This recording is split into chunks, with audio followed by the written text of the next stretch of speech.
मेरा भारत महान। क्यों? कभी आपने पूछा क्यों? किसी ने नहीं कहा मेरा यूएस महान, मेरा रशिया महान, मेरा जापान महान, मेरा भारत महान। क्यों? इसको भगवान बनाने का सूत्र पता है। इंसान को भगवान कैसे बनाया जाता है इसका सूत्र पता है। क्या है सूत्र? वर्धमान को जन्म दिया उनकी मां ने, पर वो महावीर बन गए, महावीर स्वामी। नरेंद्र को जन्म दिया उनकी मां ने,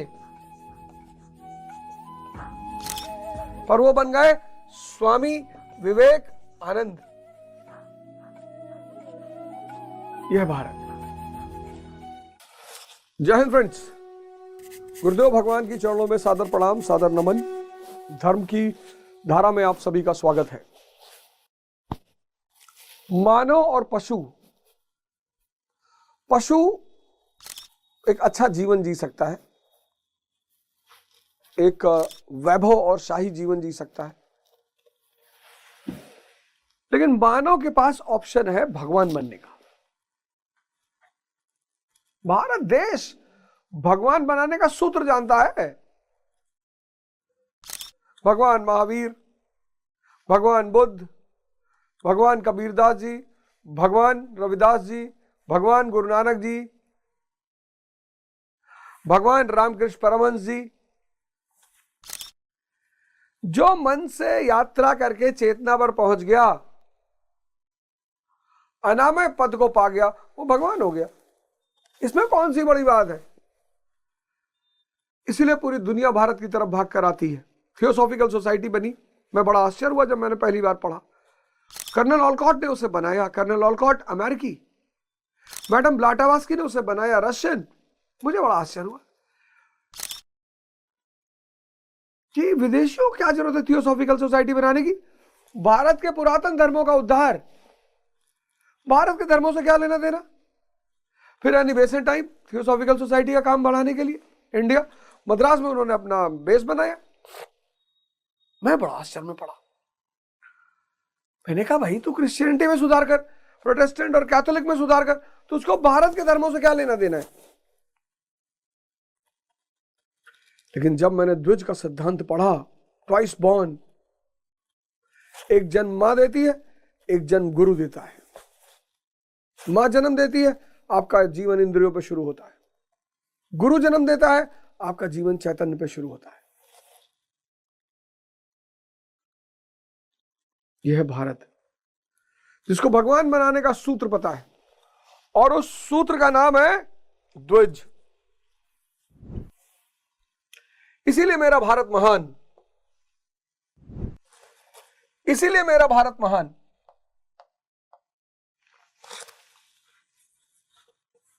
मेरा भारत महान। क्यों?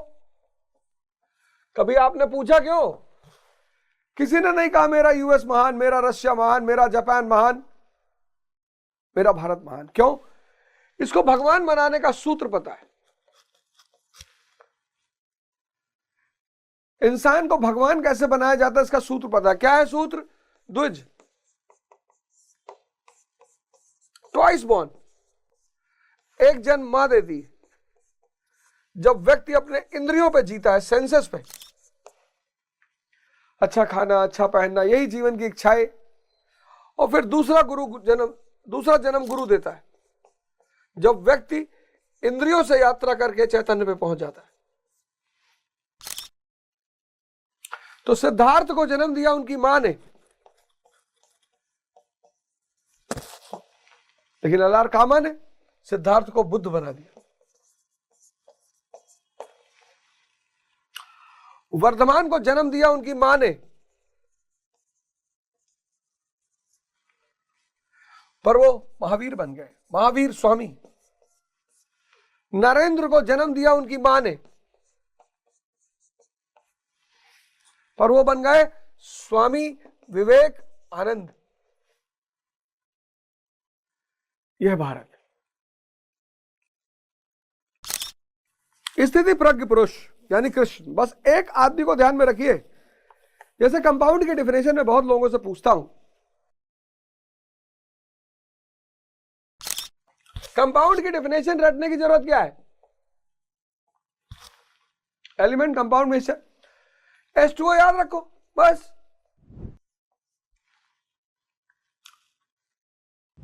ऐसे स्थिति प्रज्ञ, बड़ा प्यारा टर्म है गीता का ये। इसके लिए कृष्ण को याद रखो, श्री कृष्ण। इनके जो लक्षण है वही लक्षण स्थिति प्रज्ञ पुरुष के होते हैं।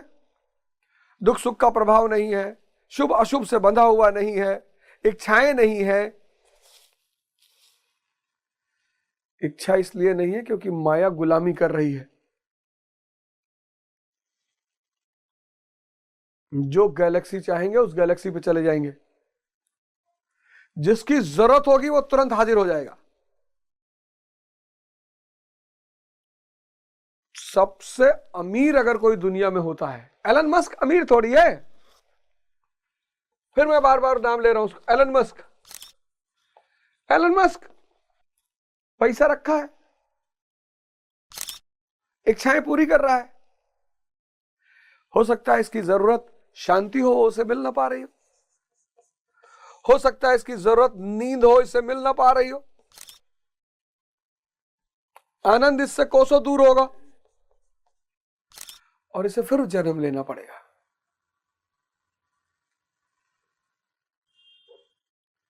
इसने जितना मेहनत किया है, अगर ये ध्यान भी कर ले तो दोनों तरफ से फायदे में आ जाएगा। लेकिन बुद्ध, श्री कृष्ण, माया है, ब्रह्म भी साथ में, दोनों है। इसके साथ सिर्फ माया है, ये ब्रह्म विहीन है, गरीब है, ये आध्यात्मिक नजर से बहुत गरीब है, ये सबसे अमीर है, आध्यात्मिक नजर से भी और पूंजीवादी नजर से भी। इसीलिए हम इन्हें पूर्ण अवतार कहते हैं। हम भगवान राम को पूर्ण अवतार नहीं कहते, हम भगवान कृष्ण को पूर्ण अवतार कहते हैं। तो स्थिति प्रज्ञ का लक्षण भगवान बता रहे हैं। और अब पिछले एपिसोड में मैंने आपको बताया कि साधन से उसका कोई प्रयोजन नहीं है। 58वां श्लोक, यदा संहरते चायम कूर्मवग अग्नियु सर्वशः इंद्रियाणि इंद्रियार्थ अभ्यतस्य प्रज्ञा प्रतिष्ठिता। मतलब जिस प्रकार कछुआ अपने अंगों को समेट लेता है, ठीक वैसे ही यह पुरुष जब सब ओर से अपनी इंद्रियों को समेट लेता है तब उसकी बुद्धि स्थिर होती है। कितना बड़ा सूत्र है। कछुआ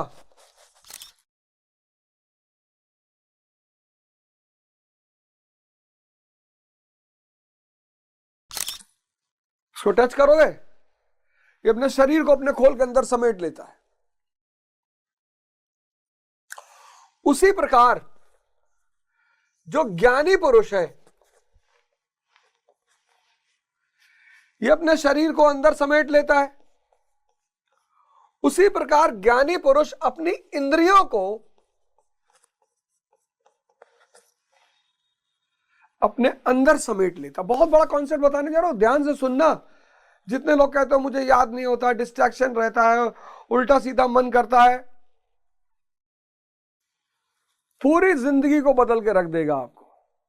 जितने भी लोग डिस्ट्रैक्शन का शिकार है, डिप्रेशन का शिकार है, वो आज इस कॉन्सेप्ट को गौर से सुन लें कि डिस्ट्रैक्शन क्यों और डिस्ट्रैक्शन के साथ डिप्रेशन क्यों।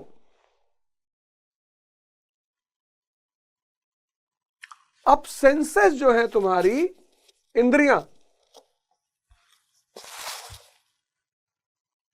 कौन कौन सी? जीभ, स्किन, चमड़ी, कान, नाक और आंख। इनको कबीर ने 5 कुसंगी कहा है। अब यह दिन भर सोच रही है अच्छा खाने के बारे में। अब सुनना,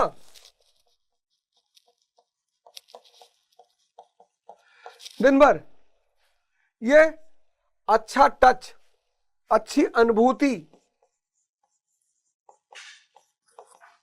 ये मजेदार चीज सुनना। मजेदार किसी की बुराई भी हो सकती है। नाक, सुगंध, और आंख, मजेदार चीज देखना। कुछ भी हो सकता है। सवाल यह है कि मजा आए।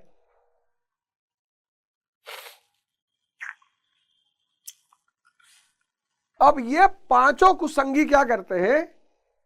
ये आपकी बुद्धि को उलझा देते हैं।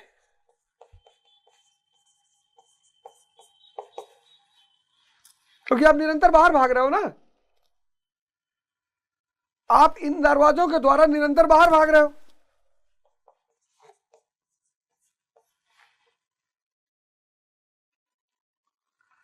तो जब आप बाहर भाग रहे हो निरंतर,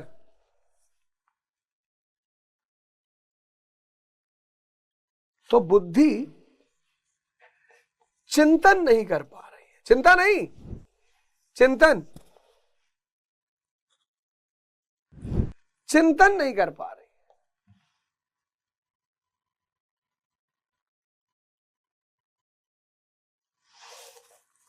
कि अमेरिका राष्ट्र कैसे बना यार? दुनिया में दुख क्यों है यार? बैंकिंग सेक्टर का क्या रोल है आधुनिक अर्थव्यवस्था में? आज के इंसान के जीवन से चिंतन गायब होता जा रहा है।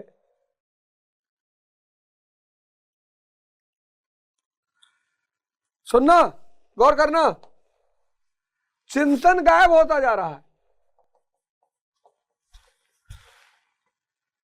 कि जब सारी ताकत लोकसभा के पास है तो राज्यसभा क्यों? राज्यसभा का कार्यकाल 6 वर्ष क्यों? चिंतन ही नहीं हो पा रहा। बैंक्स, आधुनिक अर्थव्यवस्था की आत्मा क्यों? पार्लियामेंट, आधुनिक राज्य व्यवस्था की आत्मा क्यों? मानव रचित संविधान का इतिहास कब शुरू हुआ? आप चिंतन कर ही नहीं पा रहे।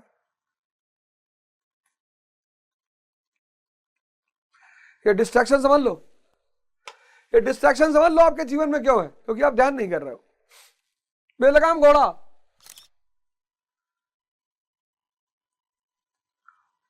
ध्यान नहीं तो विवेक नहीं, विवेक नहीं तो चिंतन नहीं। ये 5 कुसंगी तो दिन भर बीएफ दिखवा रहा बैठ के। ये दिन भर सोशल मीडिया पे बीएफ दिखवा रहा है। ये कह रहा परफ्यूम के टैंक में कूद जाओ। ये दिन भर बुराई सुनवा रहा है। अब तो बुराई सुनने के लिए कहीं जाना ही नहीं, ट्विटर खोल लो। ये बस में लड़की को धक्का मार दिए। ये मोमो,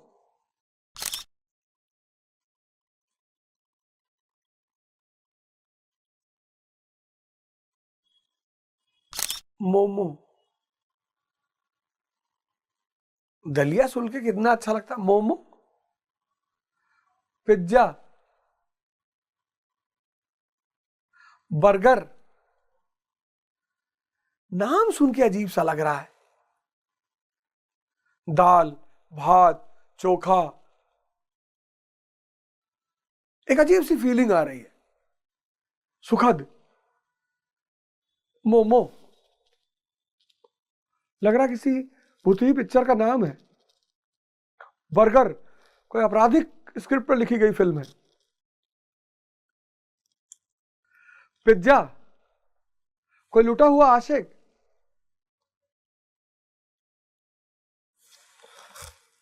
ये 5 कुसंगी ध्यान के अभाव में आपको दिन भर नचाए हुए हैं, और चूंकि ये नचाए हुए इसलिए चिंतन नहीं हो पा रहा है। जब चिंतन नहीं हो पा रहा है तो आंतरिक विकास नहीं हो पा रहा है। नो चिंतन, नो आंतरिक विकास, इंटरनल डेवलपमेंट, आंतरिक विकास नहीं हो पा रहा है तो नो उपलब्धि,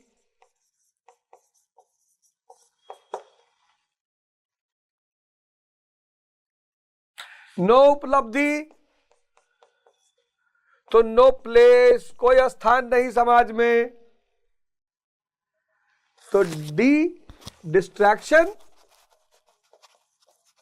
किसकी वजह से?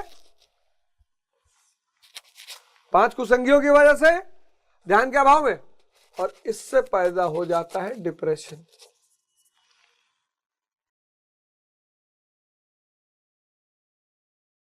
तो ठीक वैसे ही पुरुष, यह पुरुष मतलब स्थिति प्रज्ञ पुरुष सब ओर से अपनी इंद्रियों को समेट लेता है, तब उसकी बुद्धि स्थिर होती है। वाह, यानी बुद्धि स्थिर करने का क्या तरीका है? ध्यान। ध्यान करोगे तो ये सारी इंद्रियां बाहर भागने के बजाय अंदर चली जाएंगी। ध्यान करोगे ये सारी इंद्रियां अंदर की तरफ मुड़ जाएंगी, और जैसे इंद्रियां अंदर की तरफ मुड़ेंगी बुद्धि स्थिर हो जाएगी। यानी वाह, यानी सेंसेस अगर बाहर भाग रही हैं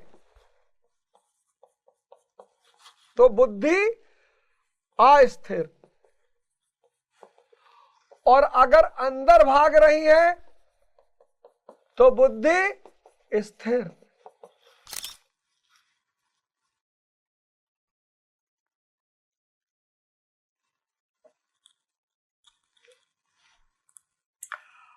और इंद्रियों को अंदर लाने का बस एक ही तरीका है, ध्यान। क्योंकि ध्यान पैदा करेगा विवेक, और विवेकशील मन जब ब्लू फिल्म देखेगा तो हंसेगा। गरीब लोग गरीब क्यों हैं? जो करने की चीज है उसकी बातें करते हैं, उसको देखते हैं। प्रेम करने की चीज है, उसको क्या देखना? रुक गई इंद्रिय। विवेकशील मन ब्लू फिल्म नहीं देखेगा।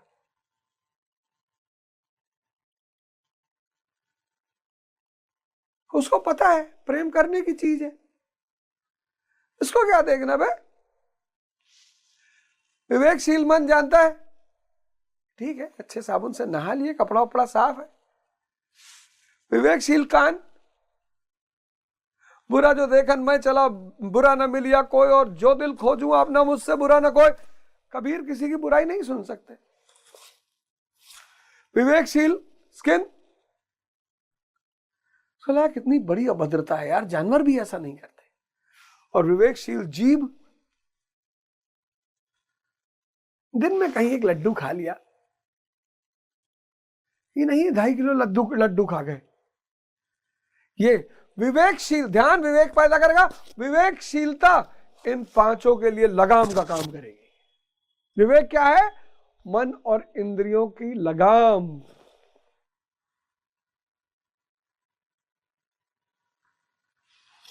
क्या है विवेक? ध्यान से क्या पैदा होगा? विवेक।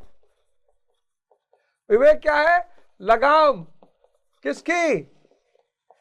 मन की और इंद्रियों की।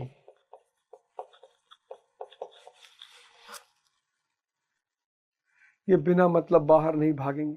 जब ये बिना मतलब बाहर नहीं भागेगी तो बुद्धि स्थिर हो जाएगी, और जब बुद्धि स्थिर हो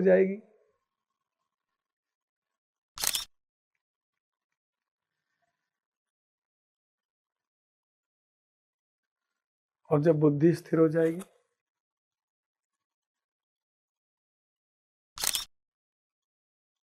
कितना परेशान थे तुम,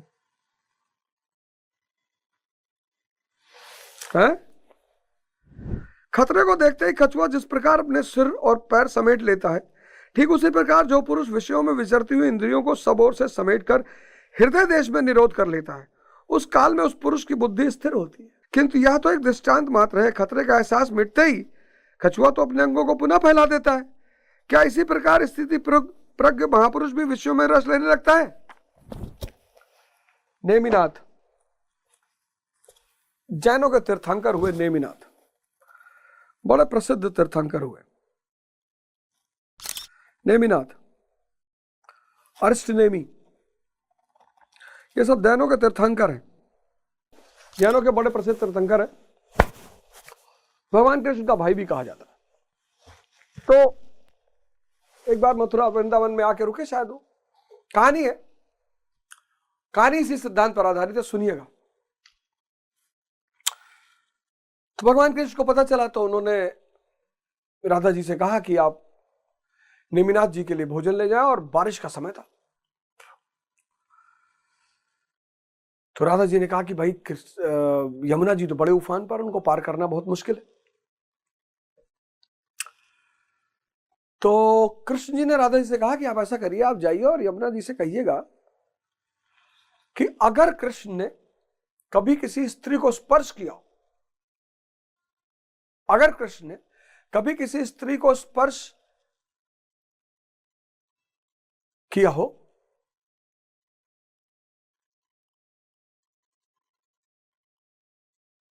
अध्यान में, ध्यानहीन होकर, तो मुझे रास्ता मत देना, वरना रास्ता दे दो।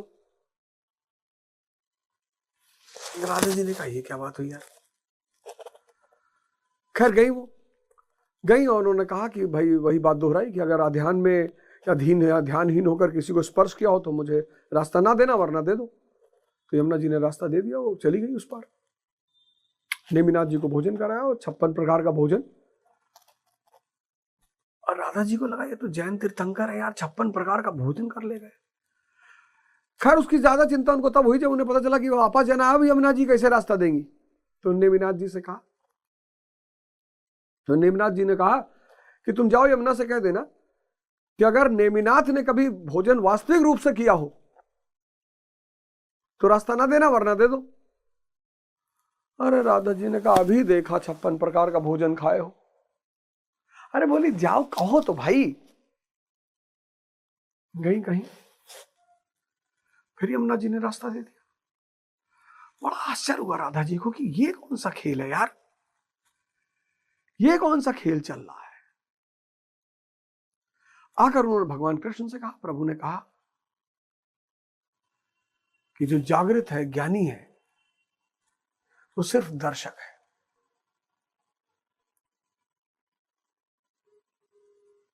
इस लाइन को मैं फिर से रिपीट करूंगा, जो जागृत है और ध्यानी है और ज्ञानी है, वो मात्र दर्शक है। क्योंकि सब कुछ प्रभु कर रहे हैं, वो कर ही नहीं रहा है। जो अध्यानी है वो मैं से अधीन होकर कर रहा है, कुछ कर ही नहीं पा रहा है, और कर भी ले रहा है तो डिप्रेशन में है। जय हिंद, जय भारत।